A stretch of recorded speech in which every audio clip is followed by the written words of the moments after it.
ಎಲ್ಲರಿಗೂ ನಮಸ್ಕಾರ. ಸಬಿ ರುಚಿಗೆ ಸ್ವಾಗತ. ನಾನಿವತ್ತು ಹೆಸರು ಕಾಳಿನಿಂದ ಇಡ್ಲಿ ಮಾಡ್ತಾ ಇದ್ದೀನಿ. ತುಂಬಾ ಚೆನ್ನಾಗಿರುತ್ತೆ. ಇದು ತುಂಬ ಹೆಲ್ದಿ ಕೂಡ. ಏಕೆಂದರೆ ಹೆಸರು ಕಾಳಿನಿಂದ ನಾವು ಮಾಡಿರೋದ್ರಲ್ಲಿ ಹೆಸರು ಕಾಳು ತುಂಬಾ ತಂಪಲ್ವ, ನಮಗೆ ತುಂಬ ಚೆನ್ನಾಗಾಗುತ್ತೆ ಇದು. ನಾನು ಈ ಇಡ್ಲಿಯನ್ನು ರುಬ್ಬಿದ ತಕ್ಷಣವೇ ಮಾಡ್ಕೊಳ್ಳೋವಂಥ ಇಡ್ಲಿ, ತುಂಬ ಈಸಿಯಾಗಿ ಮಾಡ್ಕೋಬೋದು. ನಾನು ಇಡ್ಲಿಗೆ ಸೋಡಾ ಆಗಲಿ ಉದ್ದಿನಬೇಳೆ ಆಗಲಿ ಉಪಯೋಗಿಸ್ಕೊಳ್ಳಿಲ್ಲ. ತುಂಬಾ ಚೆನ್ನಾಗಿರುತ್ತೆ ಇದು. ನೀವು ವಿಡಿಯೋನ ಸ್ಕಿಪ್ ಮಾಡದೆ ಕೊನೆ ತನಕ ನೋಡಿ. ಬನ್ನಿ ಇದು ಹೇಗೆ ಮಾಡೋದು ಅಂತ ನೋಡೋಣ. ಅದಕ್ಕಿಂತ ಮುಂಚೆ ನೀವು ನಮ್ಮ ಚಾನಲ್ಗೆ ಹೊಸಬರಾಗಿದ್ದರೆ ಇವಾಗಲೇ ನೀವು ಸಬ್ಸ್ಕ್ರೈಬ್ ಮಾಡಿ, ಪಕ್ಕದಲ್ಲಿರುವ ಬೆಲ್ ಐಕನನ್ನು ಕೂಡ ಪ್ರೆಸ್ ಮಾಡಿ. ಅದು ಹೇಗೆ ಮಾಡೋದು ಅಂತ ನೋಡೋಣ. ಮೊದಲೇದಾಗಿ ನಾನಿಲ್ಲಿ 1 ಕಪ್ ಆಗುವಷ್ಟು ಹೆಸರು ಕಾಳು, 1 ಕಪ್ ಆಗುವಷ್ಟು ಅಕ್ಕಿ ತಗೊಂಡಿದ್ದೀನಿ. ಇವಾಗ ನಾನು ಈ ಅಕ್ಕಿಯನ್ನು ಒಂದು ಪಾತ್ರೆಗೆ ಹಾಕ್ಕೊಳ್ತಾ ಇದ್ದೀನಿ. ಹೆಸರು ಕಾಳನ್ನು ಇದಕ್ಕೇ ಹಾಕ್ಕೊಳ್ಳೋಣ. ಹಾಕ್ಕೊಂಡಿದ್ದನ್ನು ನೀರು ಹಾಕ್ಕೊಂಡು ಚೆನ್ನಾಗಿ ಇದನ್ನು ಒಂದು 2-3 ಸರಿ ಚೆನ್ನಾಗಿ ತೊಳೆದು ತಗೊಂಬಿಡೋಣ.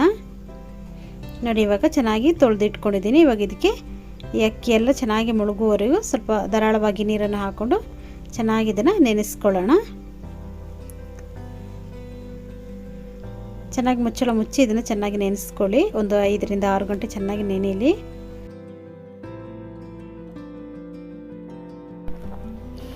ಇವಾಗ ನೋಡಿ, ಕಾಳು ಅಕ್ಕಿ ಎಲ್ಲ ಚೆನ್ನಾಗಿ ನೆನೆದಿದೆ. ಇವಾಗ ಈ ನೀರನ್ನೆಲ್ಲ ತೆಗೆದುಕೊಳ್ಳೋಣ.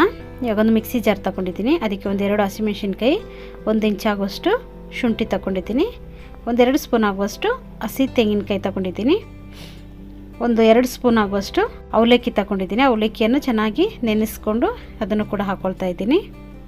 ಇವಾಗ ಇದ್ರ ಜೊತೆಗೇ ನಾನು ನೆನೆಸಿಟ್ಕೊಂಡಿರುವಂಥ ಅಕ್ಕಿ ಮತ್ತು ಹೆಸರು ಕಾಳನ್ನು ಕೂಡ ಸೇರಿಸ್ಕೊಳ್ತಾ ಇದ್ದೀನಿ. ನೋಡಿ, ಇವಾಗ ಇದಕ್ಕೆ ರುಬ್ಬಲಿಕ್ಕೆ ನಮಗೆ ಎಷ್ಟು ನೀರು ಬೇಕು ಅಷ್ಟನ್ನು ಹಾಕ್ಕೊಂಡು ಇದನ್ನು ನಾವು ನುಣ್ಣಗೆ ಗ್ರೈಂಡ್ ಮಾಡ್ಕೊಳ್ಳೋಣ.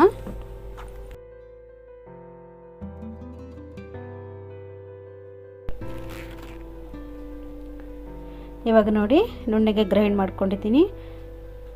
ಇವಾಗ ಇದನ್ನೊಂದು ಬೌಲಿಗೆ ಹಾಕಿಟ್ಕೊಳ್ಳೋಣ. ಇದೇ ಥರ ನಾನು ಎಲ್ಲ ಅಕ್ಕಿಯನ್ನು ನುಣ್ಣಗೆ ಗ್ರೈಂಡ್ ಮಾಡ್ಕೊಳ್ತಾ ಇದ್ದೀನಿ. ನೋಡಿ, ಇದು 2ನೇ ಸಲಿನೂ ಕೂಡ ನಾನು ಗ್ರೈಂಡ್ ಮಾಡ್ಕೊಂಡಿದ್ದೀನಿ. ಇವಾಗ ಇದನ್ನು ಚೆನ್ನಾಗಿ ಒಮ್ಮೆ ಮಿಕ್ಸ್ ಮಾಡ್ಕೋಬೇಕು. ಇವಾಗ ನೋಡಿ, ಇದು ಸ್ವಲ್ಪ ಗಟ್ಟಿಯಾಗಿದೆ. ಇದಕ್ಕೆ ಸ್ವಲ್ಪ ನೀರನ್ನು ಕೂಡ ಸೇರಿಸ್ಕೊಳ್ಳೋಣ. ನಾವು ರುಬ್ಬಿರುವಂಥ ಅದೇ ಜಾರಿಗೆ ಸ್ವಲ್ಪ ನೀರನ್ನು ಹಾಕ್ಕೊಂಡು ಅದನ್ನು ಕೂಡ ಹಾಕ್ಕೊಳ್ತಾ ಇದ್ದೀನಿ. ಹಾಕ್ಕೊಂಡು ಚೆನ್ನಾಗಿ ಇದನ್ನು ಮಿಕ್ಸ್ ಮಾಡ್ಕೊಳ್ಳೋಣ. ಇವಾಗ ನೋಡಿ, ಚೆನ್ನಾಗಿ ಮಿಕ್ಸ್ ಮಾಡ್ಕೊಂಡಿದ್ದೀನಿ. ಇವಾಗ ಇದಕ್ಕೆ ರುಚಿಗೆ ತಕ್ಕಷ್ಟು ಉಪ್ಪನ್ನು ಕೂಡ ಸೇರಿಸ್ಕೊಳ್ಳೋಣ. ಉಪ್ಪನ್ನು ಹಾಕ್ಕೊಂಡು ಚೆನ್ನಾಗಿ ಇದನ್ನು ಮಿಕ್ಸ್ ಮಾಡ್ಕೋಬೇಕು.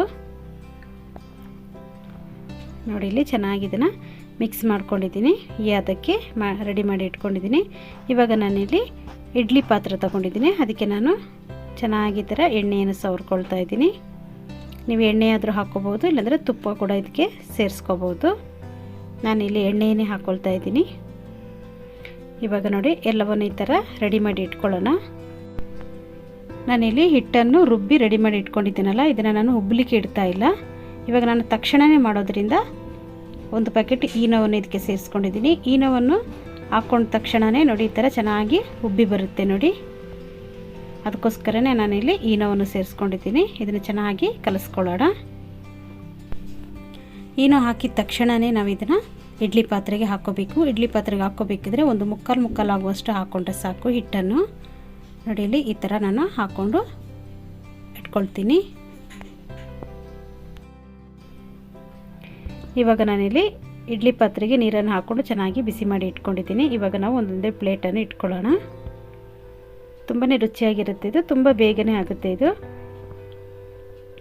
ಇವಾಗ ನಾನು ಇದನ್ನು ಎಲ್ಲ ಪ್ಲೇಟನ್ನು ಇಟ್ಕೊಂಡಿದ್ದೀನಿ. ಇವಾಗ ಮುಚ್ಚಳ ಮುಚ್ಚಿ 1/4 ಗಂಟೆ ಇದನ್ನು ಚೆನ್ನಾಗಿ ಬೇಯಿಸ್ಕೋಬೇಕು. ಇವಾಗ 1/4 ಗಂಟೆ ಚೆನ್ನಾಗಿ ಬೆಂದಿದೆ ಅಂತ ನೋಡೋಣ. ನೋಡಿ, ಚೆನ್ನಾಗಿ ಉಬ್ಬಿ ಬಂದಿದೆ ನೋಡಿ. ಇವಾಗ 1 ಸ್ಪೂನ್ ತಗೊಂಡು ಈ ಥರ ಚುಚ್ಚಿ ನೋಡೋಣ. ನೋಡಿ, ಎಲ್ಲೂ ಮೆತ್ಕೊಳ್ಳಿಲ್ಲ. ಮೆತ್ಕೊಳ್ತು ಆದರೆ ಇನ್ನೊಂದು ಸ್ವಲ್ಪ 5 ನಿಮಿಷ ಬೇಯಿಸ್ಕೊಳ್ಳಿ. ಇವಾಗ ನಾವು ನೋಡಿ, ಇಡ್ಲಿ ಕೂಡ ಸಾಫ್ಟ್ ಆಗಿದೆ ನೋಡಿ. ಇವಾಗ ನಾವು ಇದನ್ನೆಲ್ಲ ತೆಕ್ಕೊಂಬಿಡೋಣ. ಇದನ್ನು ನಾವು ತೆಂಗಿನಕಾಯಿ ಚಟ್ನಿ ಜೊತೆ, ಕಡಲೆ ಬೀಜ ಚಟ್ನಿ ಅದ್ರ ಜೊತೆನೂ ಚೆನ್ನಾಗಿರುತ್ತೆ, ಸಾಂಬಾರು ಜೊತೆನೂ ಚೆನ್ನಾಗಿರುತ್ತೆ ಇದು. ನೋಡಿದ್ರಲ್ಲ ಎಷ್ಟು ಸುಲಭವಾಗಿ ನಾವು ಇಡ್ಲಿಯನ್ನು ಮಾಡ್ಕೋಬೋದು ಅಂತ. ಈ ವಿಡಿಯೋ ನಿಮಗೆ ಇಷ್ಟ ಆದರೆ ಲೈಕ್ ಮಾಡಿ, ಶೇರ್ ಮಾಡಿ, ಸಬ್ಸ್ಕ್ರೈಬ್ ಮಾಡಿ. ವಿಡಿಯೋ ನೋಡಿದ್ದಕ್ಕಾಗಿ ಧನ್ಯವಾದಗಳು. ನಾನು ಸಬಿ.